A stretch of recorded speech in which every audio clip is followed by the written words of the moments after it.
Hello everyone, so welcome to my channel learning chemistry. Children, आज हम पढ़ेंगे एक बहुत ही important topic that is mole concept. So let's begin.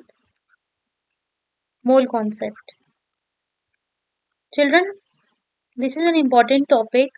So if you are studying in 9th class, 10th class, 11th class and even 12th class, so this video is going to be useful for you. So आप please इस video को and तक जरूर देखिए and try to understand. I will make you learn in a very easy manner. So let's begin. Children, जैसे कि आप जानते हैं कि 1 डजन किसके बराबर होता है। 1 dozen is a number whose value is 12. Okay, it may be the eggs, it may be the bananas, it may be the oranges or anything else, right? So 1 dozen जो है वो 12 होता है and it is a constant number. Likewise, mole in chemistry, that is 1 mole basically. 1 mole in chemistry, and when we say chemistry we mainly mean elements or compounds. तो हम basically बात कर रहे हैं केमिस्ट्री में एलिमेंट्स और compounds की। ठीक है, तो जब हम एलिमेंट्स और कंपाउंड्स को स्टडी करते हैं तो हम इनकी प्रॉपर्टीज को डिफाइन करते हैं इन टर्म्स ऑफ मोल। इसीलिए मोल अंडरस्टैंड करना is very important for us. So 1 mole is again having a constant value that you all might be knowing. It's value is 6.022 into 10 raised to power 23. Okay, so it may be your atoms or it may be your molecules. Now अब ये atoms कब होंगे और molecules कब होंगे? If your given substance is element, these are going to be your atoms and this number is also denoted as Na. ठीक है, atoms. अगर आपका substance जो है वो element है तो Na atoms होंगे, और अगर आपका substance compound है तो आपके 1 mole of any compound contain Na molecules. ठीक है, इसको थोड़ा सा और इलेबोरेट करते हैं. For example 1 mole of sodium. So 1 mole of sodium contain how many particles? Na particles, that is 6.022 into 10 raised to power 23 atoms. Because elements are made up of atoms. If we look at an element, and inside element we have so many small particles and these are called atoms. तो हम लिख सकते हैं कि 1 mole of sodium में 6.022 into 10 raised to power 23 atoms होते हैं. सो इतने ये जो कांस्टेंट वैल्यू है, इतने एटम्स का जो ग्रुप होगा उसको हमने 1 मोल बोला हुआ है. ठीक है, so 1 mole mean 6.022 into 10 raised to power 23 particles. इतने ग्रुप ऑफ पार्टिकल्स को हम 1 मोल बोलते हैं. ठीक है, क्योंकि पार्टिकल्स बहुत छोटे होते हैं, तो अगर ये बहुत छोटे होते हैं तो हमें एक नंबर बड़ा चाहिए था जिससे हम कंपाउंड्स को स्टडी कर पाए in terms of moles, right? Suppose we talk about 1 mole of water. Now water is a compound. Water क्या होता है? कंपाउंड होता है. और कंपाउंड में आपको जो स्मॉलेस्ट स्टेबल पार्टिकल्स मिलेंगे उनको हम मॉलिक्यूल्स बोलते हैं. और वाटर में यू हैव वाटर मॉलिक्यूल्स. ठीक है, वाटर के अंदर आपको एटम्स नहीं मिलेंगे, आपको मॉलिक्यूल्स मिलेंगे, क्योंकि atoms will not be able to exist independently inside the compound. ये एटम्स ने ग्रुप बना के मॉलिक्यूल्स बनाए होंगे, इसीलिए हम 1 mole of water made up of लिखेंगे 6.022 into 10 raised to power 23 molecules. ठीक है, I hope you are clear with this term when atoms are used and when molecules are used. So if your given substance is element, it is made up of Na atoms. If your given substance is compound, you say 1 mole of that substance is Na molecules. Is that clear? Okay, moving further,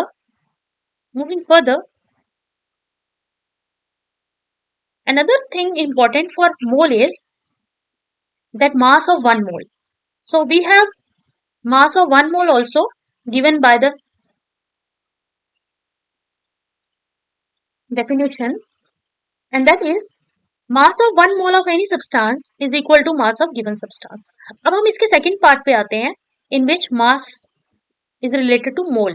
Now 1 mole का जो मास होता है वो किसके बराबर होता है? That is the mass of the given substance. So अगर हमें given substance का मास पता है, और अगर आपका given substance सपोज बेटा एलिमेंट है, आप एटॉमिक मास बोलोगे, क्योंकि एलिमेंट के मासेस को एटॉमिक मासेस बोलते हैं, right?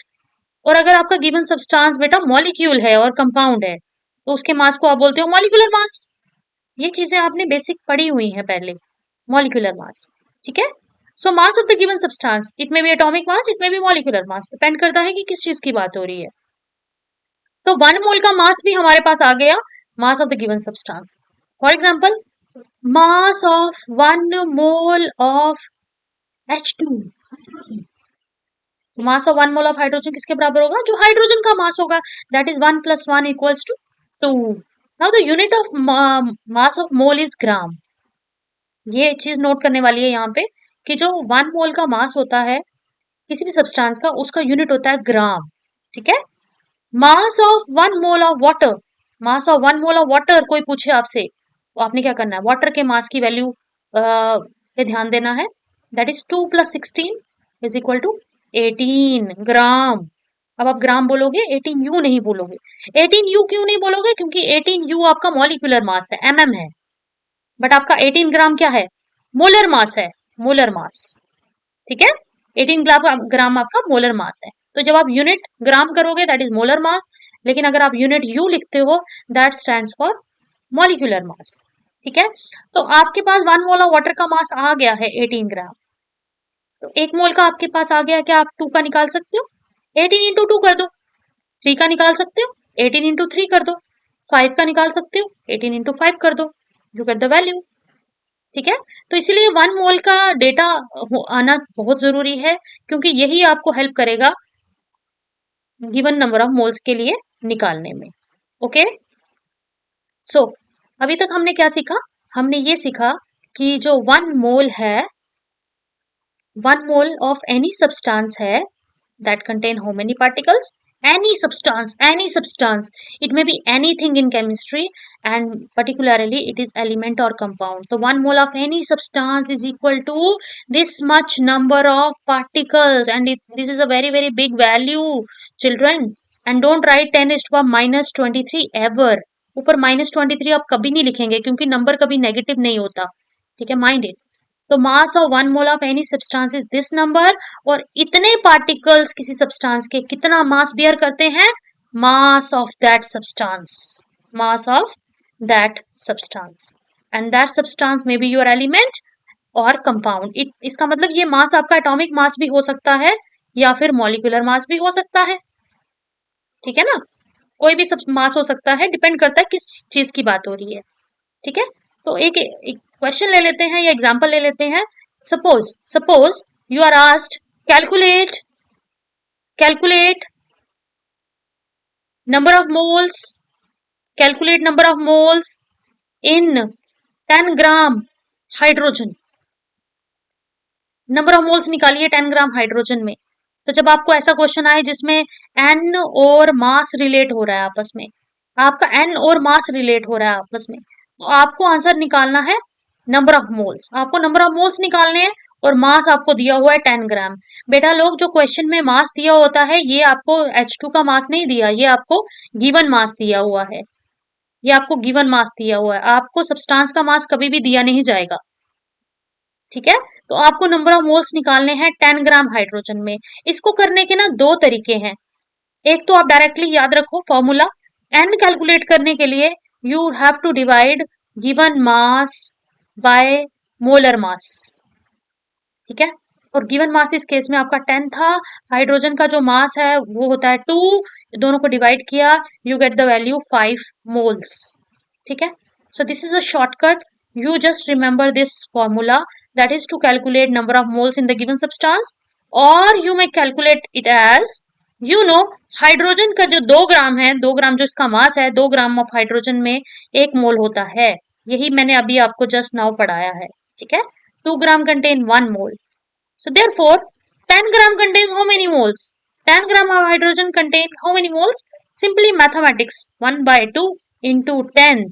This way answer is again the same, that is 5 moles. Okay, so 5 moles. ये आपका इजीली निकल जाएगा। आप बस अपनी थोड़ी सी प्रैक्टिस रखिए इन चीजों पे, और आपको बिल्कुल इसको स्टेप बाय स्टेप सीखना है। आपको कॉम्प्लेक्स चीजें बिल्कुल टच नहीं करनी है। जब तक आपको सिंपल चीजें नहीं आएंगी, सिंपल क्वेश्चंस नहीं आएंगे, आप टफ वाले बिल्कुल भी ट्राई मत करिए चिल्ड्रन। आपका एक अभी होम टास्क जो रहेगा that is this question, you have to calculate Number of moles, you have to calculate number of moles in